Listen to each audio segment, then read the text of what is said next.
Hello learners, welcome back to learn English by Tabassum and this is Tabassum here. So आज की video में मैं आपके साथ डिस्कस करने वाली हूँ 12th एनआईएस इंग्लिश का जो हमारा चैप्टर नंबर 3 है, जिसका नाम है reading with understanding.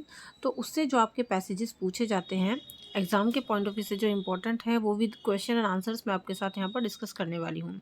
So basically क्या होता है रीडिंग विद अंडरस्टैंडिंग, जो आपके ये चैप्टर्स आपको दिए हुए होते हैं इनमें आपको पैसेजेस दिए हुए होते हैं, ठीक है। तो एक तरीके से सीन पैसेज होते हैं जो एज इट इज़ आपको एग्जाम में इन्हीं में से एक पैराग्राफ उठा करके दे देते हैं और उसके नीचे कुछ क्वेश्चंस आपको दे दिए जाते हैं। सो यहाँ पर इस चैप्टर के अंदर मतलब चैप्टर नंबर 3 के अंदर जितने भी रीडिंग विद अंडरस्टैंडिंग के पैसेज हैं जो इंपॉर्टेंट हैं वो मैं आपके साथ डिस्कस करूंगी। So let's get started. इस चैप्टर के जो है रीडिंग विद अंडरस्टैंडिंग के 2 पार्ट्स हैं, ठीक है। तो दोनों के जो दोनों पार्ट्स के जो इंपॉर्टेंट पैसेज हैं वो हम यहाँ पर देखेंगे। अगर आप चैनल पर न्यू हैं तो सब्सक्राइब कर लें, बेल आइकन को प्रेस कर लें सो दैट आपके पास इसी तरीके की यूजफुल एंड इन्फॉर्मेटिव वीडियोस पहुँचती रहे। एंड हाँ, don't forget to like and share this video also. Previous chapters के इंपॉर्टेंट क्वेश्चन आंसर्स आपको डिस्क्रिप्शन बॉक्स में मिल जाएंगे, तो आप उनको भी देख सकते हैं, प्रिपेयर कर सकते हैं। और हर एक चैप्टर की डिटेल एक्सप्लेनेशन भी आपको हमारे चैनल पर मिल जाएगी, so that you can also check out the playlist section. Now let's see the first important passage. आप देख सकते हैं the passage and answer the following question. Read the passage, आपको पैसेज को रीड करना है, क्वेश्चन के जो है आंसर्स को करना है। पैसेज नंबर 1 है आपका कि इन 1950s थिमक्का जो अपने नेबर्स के मतलब तानों से परेशान हो गई थी क्योंकि वो चाइल्डलेस थी, मतलब उनके कोई संतान नहीं थी। तो थिमक्का जो थी वो चाइल्डलेस लेडी थी, उनके कोई संतान नहीं थी और जिसकी वजह से उनको बहुत हर्ट होता था। उनके जो नेबर्स थे ना वो उनको ताने देते थे। तो इसलिए उन्होंने सोचा कि why not plant banyan trees and rear them like our children. तो उन्होंने सोचा कि क्यों ना, बच्चे तो हैं नहीं हमारे, हम कुछ बनियन ट्रीज को लेते हैं और उनको अपने बच्चों की तरह ही हम पालते हैं। शी थॉट, उन्होंने ऐसा सोचा। सो जो लोनली कपल था मतलब थिमक्का एंड हर हस्बैंड, उन्होंने डिसाइड किया कि हम इन ट्रीज को प्लांट करेंगे। थिमक्का के जो हस्बैंड थे वो एक डिसेबल पर्सन थे, तो इसलिए उनको मेहनत मजदूरी भी करनी पड़ती थी। किसको? थिमक्का को, ठीक है। उनको एवरीडे बहुत हार्ड वर्क करना पड़ता था and did not have the time for much else. इसकी वजह से उनके पास ज़्यादा टाइम नहीं होता था, बिकॉज उनको अपने हस्बैंड की जगह पर काम भी करना पड़ता था। उनके हस्बैंड तो डिसेबल थे, तो दैट्स वाई थिमक्का के पास इतना ज़्यादा टाइम नहीं होता था। But firm in their resolve they took great pains to dig pits on either side of the road. लेकिन इतने कठिन जीवन परिस्थितियां होने के बावजूद भी थिमक्का, उनके हस्बैंड ने जो है ये रिजॉल्व किया कि नहीं, हम बनियन ट्रीज को प्लांट करेंगे और जो है रोड साइड पर उनको लगाएंगे, है ना। इसलिए उन्होंने गड्ढे भी खोदे। Their next task was to choose suitable banyan sapling. अब उन्होंने गड्ढे तो खोद लिए, तो लेकिन उनका जो नेक्स्ट टास्क था वो ये था कि सुटेबल बनियन सैपलिंग्स को, जो छोटे छोटे सैपलिंग्स थे उनको उनको वहाँ पर लगाना था, प्लांट करना था। They finally planted 300 saplings and put up thorny bushes around to ensure that the cattle did not eat up the tender trees। और फाइनली उन्होंने बड़ी मेहनत और मशक्क़त के बाद 300 सैपलिंग्स जो है लगा दिए बनियन ट्रीज़ के, है ना। और उनके आसपास कुछ जो है थ्रोनी बशेस भी लगा दिए, मतलब जो कांटेदार जालियाँ सी होती हैं वो भी लगा दी, सो दैट उनको एनिमल्स आकर ना खा जाएं और इस तरीके से उनके जो सैपलिंग्स थे वो ग्रो होकर एक पर्टिकुलर बनियन ट्रीज बन जाए, ठीक है। तो उन्होंने यहाँ पर काफ़ी मेहनत की। That's all about the first passage. Now let's see the question and answers. So पहला जो क्वेश्चन है इस पैसेज का वो है, who was Thimmakka, why she planted trees. Thimmakka कौन थी और उन्होंने ट्रीज को प्लांट क्यों किया। आंसर है, Thimmakka was the receiver of national citizens award. Thimmakka इतनी मतलब ग्रेट काम उन्होंने किए थे कि उनको नेशनल सिटीजन अवार्ड भी मिला था। तो थिमक्का रिसीवर थी नेशनल सिटीजन अवार्ड की। She was the wife of Bikkala Chikkaiah. तो देखो उनके हस्बैंड का नाम भी आपको ध्यान रखना है, उनके हस्बैंड का नाम था बिकालू चिकाय। दे वर चाइल्डलेस कपल, वो लोग मतलब निसंतान दंपत्ति थे, उनके पास संतान नहीं थी। सो उन्होंने डिसाइड किया कि हम कुछ बनियन ट्रीज को अडॉप्ट करेंगे अपने बच्चों की तरह और उनकी फिर देखभाल हम करेंगे। तो that's all about the first question. Now let's see the second one. Second question है, व्हाट वाज थिमक्का's कंडीशन। थिमक्का की कंडीशन क्या थी। तो आंसर है, थिमक्का बहुत ही हार्ड वर्किंग लेडी थी और उनको जो है काम करना पड़ता था लेबर की तरह, बिकॉज उनके जो हस्बैंड थे वो डिसेबल थे, वो काम नहीं कर सकते थे। हर कंडीशन वाज वेरी पिटिबल, तो दैट्स वाई उनकी जो कंडीशन थी बहुत ही दयनीय थी, बहुत बुरी कंडीशन थी उनकी। नेक्स्ट क्वेश्चन है how did their neighbour behave with them. तो देखो ऊपर हमने पैसेज में पढ़ा, ये सारे क्वेश्चन आपके पैसेज से ही लिए गए हैं कि उनके नेबर्स उनके साथ कैसे बिहेव करते थे। तो देखो जो नेबर्स थे ना उनको जाइब करते थे, मतलब जाइब का मतलब उनको टॉन्ट्स करते थे, ताने मारते थे कि भाई तुम्हारे तो बच्चे ही नहीं हैं, चाइल्डलेस हो तुम लोग, है ना। नेक्स्ट क्वेश्चन है why Thimmakka had to do hard work. तो थिमक्का को हार्ड वर्क क्यों करना पड़ता था, ये भी हमने ऊपर पैसेज में पढ़ा है। तो बिकॉज जो उनके हस्बैंड थे वो डिसेबल पर्सन थे और वो बहुत गरीब भी थे, तो दैट्स वाई थिमक्का को बहुत हार्ड वर्क करना पड़ता था। नेक्स्ट लास्ट क्वेश्चन है इस पैसेज का, what was her solution to fill up a void in her life. ठीक है, तो उनका सॉल्यूशन क्या था, fill up a void in her life, यानी उनके जो जीवन में एक खालीपन था उसको भरने का उन्होंने क्या सॉल्यूशन ढूंढा कि भाई बच्चे तो है नहीं तो हम क्या करें। तो देखो they had taken out a solution to fill up their loneliness. तो उन्होंने अपने अकेलेपन को दूर करने के लिए एक सॉल्यूशन निकाला, वो था कि by planting 300 banyan trees as their children, कि भाई हम लोग 300 बनियन ट्रीज़ को प्लांट करेंगे और उनको अपने बच्चों की तरह ही हम पालेंगे, उनकी देखभाल करेंगे। सो ये हमारा फर्स्ट पैसेज था जिसके रिलेटेबल क्वेश्चन आंसर्स मैंने आपको दिखा दिए हैं। आई होप आपको समझ में आए होंगे अच्छे से, इनको अच्छे से प्रैक्टिस कर लेना। बाकी ये पीडीएफ आपको टेलीग्राम चैनल पर मिल जाएगी जिसका लिंक नीचे डिस्क्रिप्शन बॉक्स में आपको गिवन है, वहाँ से आप इसको लीजिए और अच्छे से प्रैक्टिस करिए। नाउ जो हमारा सेकेंड पैसेज है जो इसी फर्स्ट पार्ट का है, ठीक है, थिमक्का वाले लेसन का, वो है नहीं ये सेकंड पैसेज है एक्चुअली, जो मतलब सेकंड पार्ट का पैसेज है ये। तो ये जो हमारा सेकंड पैसेज है ये हमारे सेकंड पार्ट का है, ठीक है। थिमक्का वाले का हमारा फर्स्ट ही पैसेज था और इसके जो शॉर्ट क्वेश्चन आंसर्स है वो भी मैं आपको इस वीडियो के लास्ट में दिखाने वाली हूँ, तो इसलिए स्टे कनेक्टेड विद मी, ठीक है। तो दूसरा पैसेज है, as you know scientist are now conducting all kinds of experiments to see if life can be found anywhere else in the universe. ठीक है, तो आजकल जो साइंटिस्ट हैं वो हर तरीके के क्या कंडक्ट कर रहे हैं, एक्सपेरिमेंट्स कर रहे हैं ये देखने के लिए कि यूनिवर्स में लाइफ कहाँ पर एग्जिस्ट करती है, जीवन और कहाँ कहाँ पर है। ठीक है, आगे है आपका, naturally it is easier to explore our own solar system for sign of life than it is to probe outer space. और नेचुरली ये ईजियर होता है ये एक्सप्लोर करना हमारे ओन सोलर सिस्टम से, ये देखने के लिए कि लाइफ के साइंस कहाँ कहाँ पर हैं। ठीक है, and on the places where some scientists believe a form of life might be found in the planet Mars। और इसी का एक रिजल्ट ये है कि एक जो ऐसा प्लेस है जहाँ पर साइंटिस्ट को ये बिलीव है कि वहाँ पर जो है ऐसा प्लैनेट एक मिल सकता है जहाँ पर लाइफ पॉसिबल है, तो वो है मार्स। ठीक है, प्लैनेट है Mars. Why did they pick Mars, तो उन्होंने मार्स को ही क्यों चुना कि भी मार्स पर जो है वो लाइफ पॉसिबल है। Well Mars is considered to be a sort of twin of our own planet Earth. Well जो मार्स है प्लैनेट, वो हमारी पृथ्वी का ही एक तरीके से जुड़वा उसको समझा जाता है ना, पृथ्वी का ही ट्विन इसको समझा जाता है। It is the next planet beyond the earth in distance from the sun. तो ये दूसरा ऐसा प्लैनेट है जो बियॉन्ड है अर्थ से, और जितना मतलब डिस्टेंस है ना सन से अर्थ की इतना ही है। Man is about half the diameter of the earth and it rotates around the sun in just under 2 years। तो ये मतलब रोटेट करता है sun around the sun just 2 years, under 2 years में। But Mars has a day that is almost equal in length to our day here on earth. और Mars में जो दिन होता है ना वो ऑलमोस्ट इक्वल होता है, जितनी लेंथ हमारे पृथ्वी पर एक दिन की लेंथ होती है लगभग उतनी ही वहाँ पर होती है। सो ये सेकंड पैसेज है जो हमें देखना है, इसको भी आप अच्छे से प्रैक्टिस कर लेना।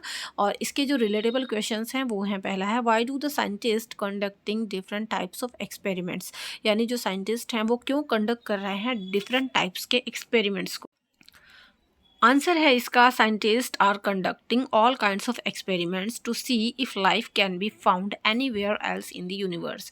तो साइंटिस्ट इसलिए कई तरीके के एक्सपेरिमेंट्स कर रहे हैं ये देखने के लिए कि यूनिवर्स में लाइफ और कहाँ कहाँ एग्जिस्ट करती है, कहाँ ज़िंदगी पाई जा सकती है।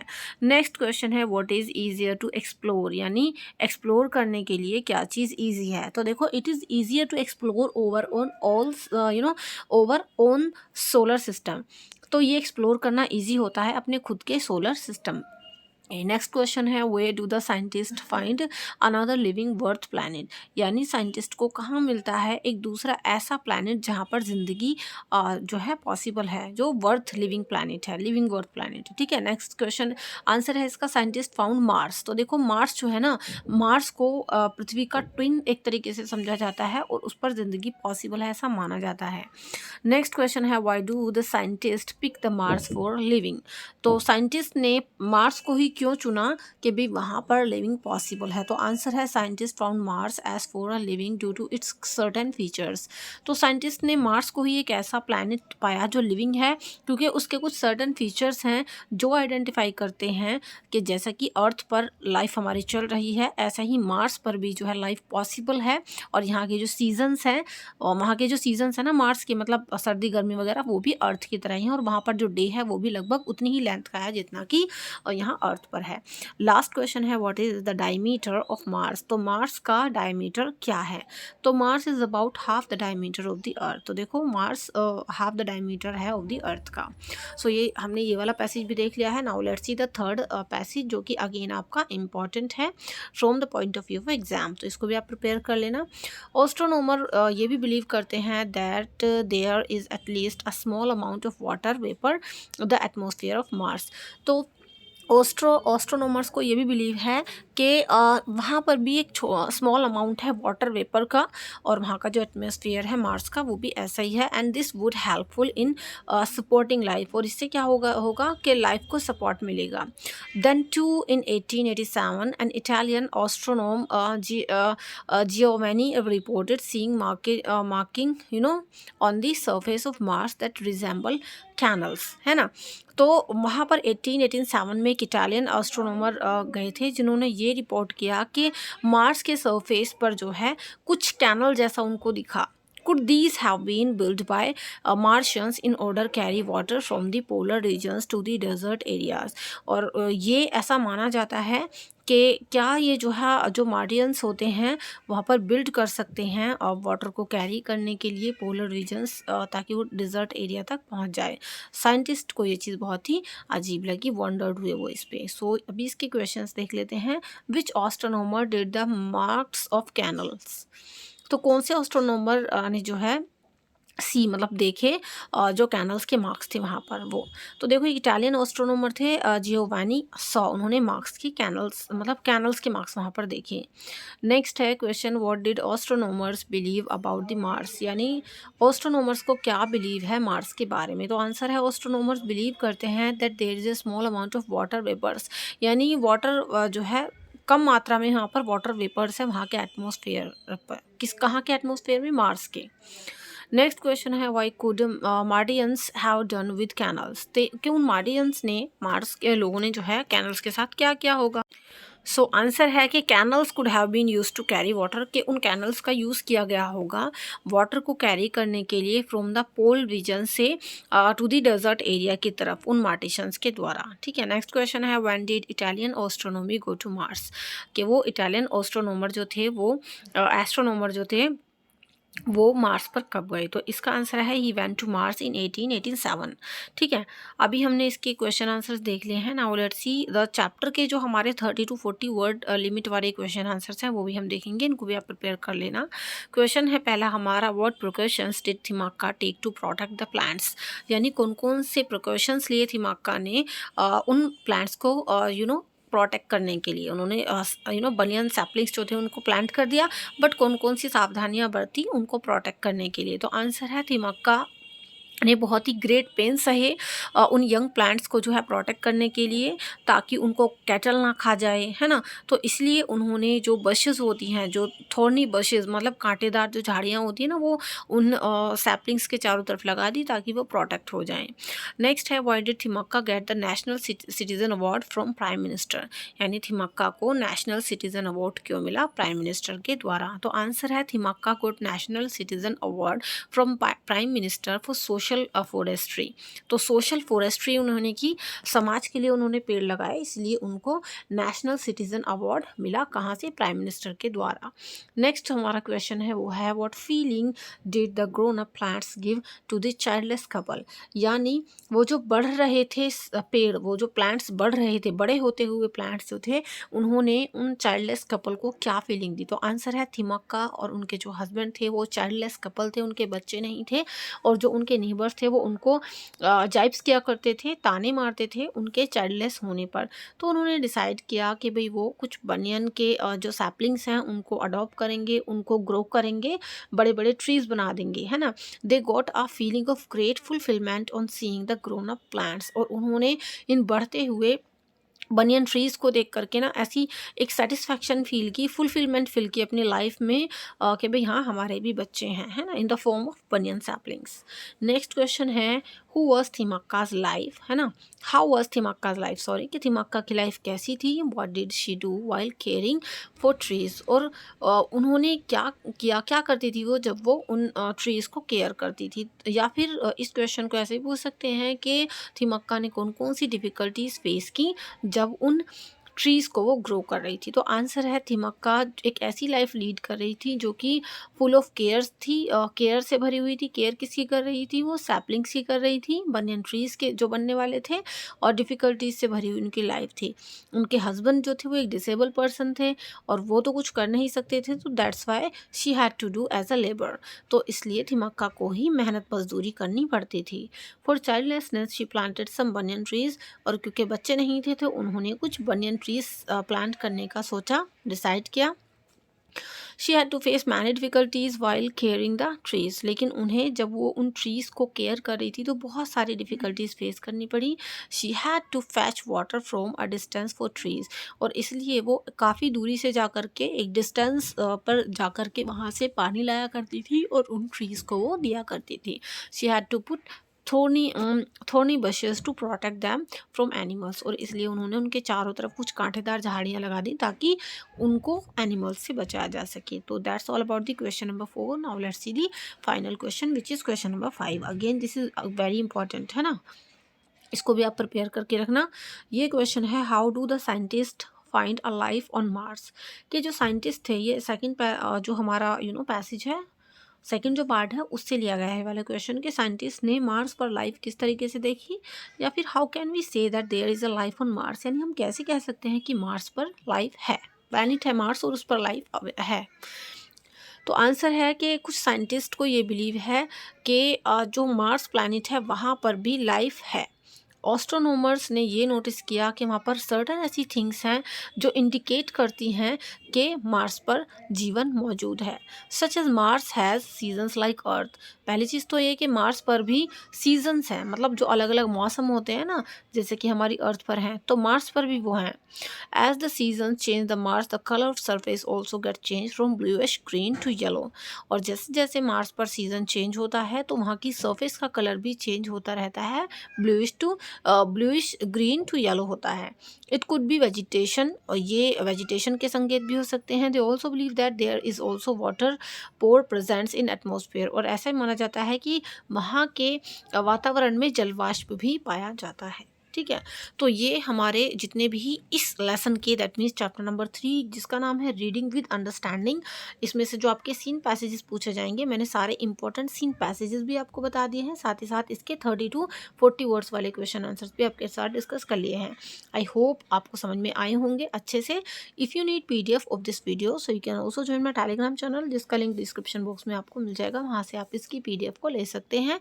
If you like this video so make sure to like, share, comment and subscribe the channel for more videos.